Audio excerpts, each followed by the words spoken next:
Comparison क्या हाल चाल है, कैसे हैं आप सब? डायनामिक्स चैप्टर की बात कर रहे थे, कॉजेस ऑफ मोशन को डिस्कस करने वाला बंदा आइजैक न्यूटन थे।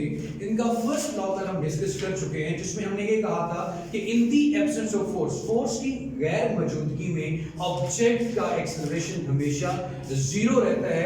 अगर वो अपनी रेस्ट की स्टेट में है तो वो रेस्ट में रहेगा, और अगर वो मूव कर रहा है यूनिफॉर्म मोशन से, वो यूनिफॉर्म मोशन से मूव करता रहेगा अनलेस जब तक उसमें किसी किस्म की कोई एक्सटर्नल फोर्स एक्ट नहीं करती। ऐसे ही मेरे बच्चे आज हमने बात करनी है, सबसे पहले तो हम बात करेंगे मेरी जान Newton second law of motion में। कल आपने फोर्स का अमल दखल नहीं किया था। एक्चुअली कुछ लोग पूछते हैं कि who give the definition, which law give the definition of force, तो पहला लॉ देता है। हालांकि डिफाइन सेकंड में किया गया, सेकंड ने डिफाइन कर दिया कि जी फोर्स से होता ये है, लेकिन फर्स्ट लॉ कैसे डिफाइन करता है कि अगर आप फोर्स लगाओगे तो ऑब्जेक्ट की स्टेट में क्या आ जाएगा, चेंज आएगा, और उसमें क्या पैदा होगा, एक्सेलरेशन।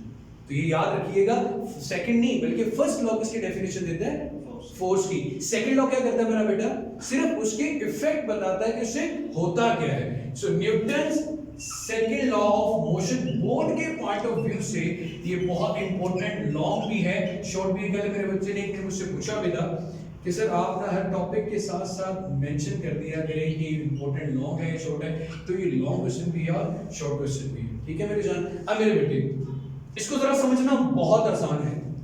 आपके पास एक लाइटर ऑब्जेक्ट है जिसका मास m है, और एक हैवियर ऑब्जेक्ट है जिसका मास थोड़ा ज्यादा है। या मैं इसकी बात करूं, ये मेरे पास बोर्ड मार्कर है, इसको मैं थ्रो कर रहा हूं, इसकी वेलोसिटी में चेंज लाना मेरे लिए आसान है as compared to the dice. Dice को मूव करना मेरे लिए उस तरह क्या होगा, मुश्किल होगा। इट मींस कि अगर ऑब्जेक्ट लाइट होगा उसकी वेलोसिटी में चेंज लाना क्या होगा, आसान। हल्के ऑब्जेक्ट में ज्यादा एक्सेलरेशन पैदा होगा और भारी ऑब्जेक्ट में कम एक्सेलरेशन पैदा होगा। तो ये आप देख सकते हैं कि एक्सेलरेशन और मास दोनों में कौन सा रिलेशन आ गया, इनवर्स। मास कम होगा तो एक्सेलरेशन की वैल्यू ज्यादा होगी। सिमिलरली मेरे बेटे, अगर आप ज्यादा फोर्स अप्लाई करेंगे तो एक्सेलरेशन भी क्या होगा, ज्यादा होगा। ज्यादा फोर्स अप्लाई करेंगे तो एक्सेलरेशन की वैल्यू भी क्या होगी, ज्यादा होगी। इसको मेरे बेटे हम नाम देते हैं इक्वेशन नंबर 1 का, इसको मेरे बेटे हम नाम देते हैं इक्वेशन नंबर 2 का। अब यहां पे देखो, अब इसको ज्यादा तेजी से मूव किया तो ज्यादा एक्सेलरेशन पैदा हुआ, ये तो डायरेक्ट रिलेशन है। डेफिनेशन या स्टेटमेंट क्या है कि when force acts on a body, जब किसी बॉडी पे फोर्स लगती है, it produces an acceleration in the body. It produces an acceleration in the body. वो बॉडी में क्या पैदा करती है मेरा बेटा, एक्सेलरेशन। और वो एक्सेलरेशन क्या है, डायरेक्टली प्रोपोर्शनल है फोर्स के, और इनवर्सली प्रोपोर्शनल किसके है, मास ऑफ द ऑब्जेक्ट के, which is directly proportional to the applied force and inversely proportional to the mass of the object, and inversely proportional to the mass of object, to the mass of object। ये mass के मेरे बेटे inversely proportional होती है। यहां तक clear हो गया मेरी जान। अब मेरे बच्चे, by combining, अगर आप जोड़ते हो, मिलाते हो इक्वेशन 1 और इक्वेशन 2 को, इक्वेशन 1 और 2 को कंबाइन करने से, दोनों को इकट्ठा लिख दें, ए की जगह पे ए ही आ गया, प्रोपोर्शनैलिटी का साइन भी वैसे का वैसे आ रहा है, ऊपर एफ है, नीचे क्या आ रहा है मेरा बेटा, एम।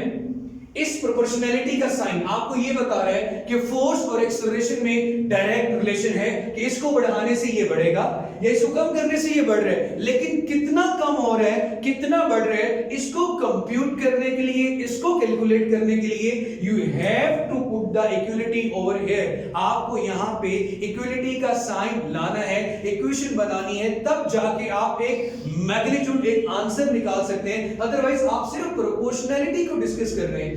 तो मेरे बेटे इन दोनों को इक्वलिटी का साइन लाने के लिए आप सबको पता है कि बराबर की अलामत के साथ एक कांस्टेंट आता है। कांस्टेंट हमने क्या ले लिया f ओवर m। किसी भी इक्वेशन में कांस्टेंट वो रखते हैं कि उसकी वैल्यू पुट करने से उस इक्वेशन में कोई फर्क ना पड़े। तो हम यहाँ पे 1 रखेंगे तो 1 रखने से इस इक्वेशन में कोई फर्क नहीं पड़ेगा। तो a किसके इक्वल आ गया मेरा बेटा f ओवर m के, m इधर डिवाइड और इधर आके क्या होगा मेरा बेटा मल्टीप्लाई। तो फोर्स किसके इक्वल आ गया मेरा बेटा m a के। इसकी डेरिवेशन लॉन्ग क्वेश्चन में पूछी जाती है और अगर शॉर्ट में आए तो आपने ये स्टेटमेंट के साथ ये मेरा बेटा मैथमेटिकल एक्सप्रेशन लिखना होता है। F is equal to ma। आगे जितनी भी फिजिक्स में आप बातें करेंगे, जब भी अप्लाइड फोर्स की बात आएगी आप कहेंगे according to Newton second law of motion F किसके इक्वल होता है ma के। अब मेरे बेटे मास का यूनिट क्या होता है kg, एक्सेलरेशन का यूनिट क्या होता है मीटर पर सेकंड स्क्वायर और फोर्स का यूनिट क्या होता है न्यूटन। तो मैं ये बात कह सकता हूं अगर आपसे ये पूछा जाए, इवन की बुक में लिखा भी होता है डिफाइन 1 न्यूटन फोर्स को डिफाइन करें। When mass of 1 KG object पे आप 1 न्यूटन फोर्स अप्लाई करते हो तो कितना एक्सेलरेशन प्रोड्यूस होता है 1 metre per second square. 1 Newton force produce an acceleration of 1 metre per second square in the mass of 1 kg, in the mass of 1 kg। 1 kg object के ऊपर अगर 1 Newton force लगाई जाए तो कितना एक्सेलरेशन प्रोड्यूस होगा 1 मीटर पर सेकंड स्क्वायर। ये है मेरा बेटा हमारा second law of motion. Again acceleration is inversely proportional to the mass of the object, directly proportional to the applied force।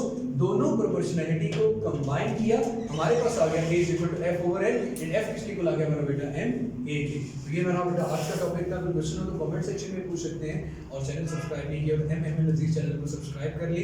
Playlist में जाके आप बाकी लेक्चर्स भी दे सकते हैं जो आपके पास 9th क्लास फिजिक्स की प्लेलिस्ट होगी। अपना बहुत सारा सा ख्याल रखिएगा।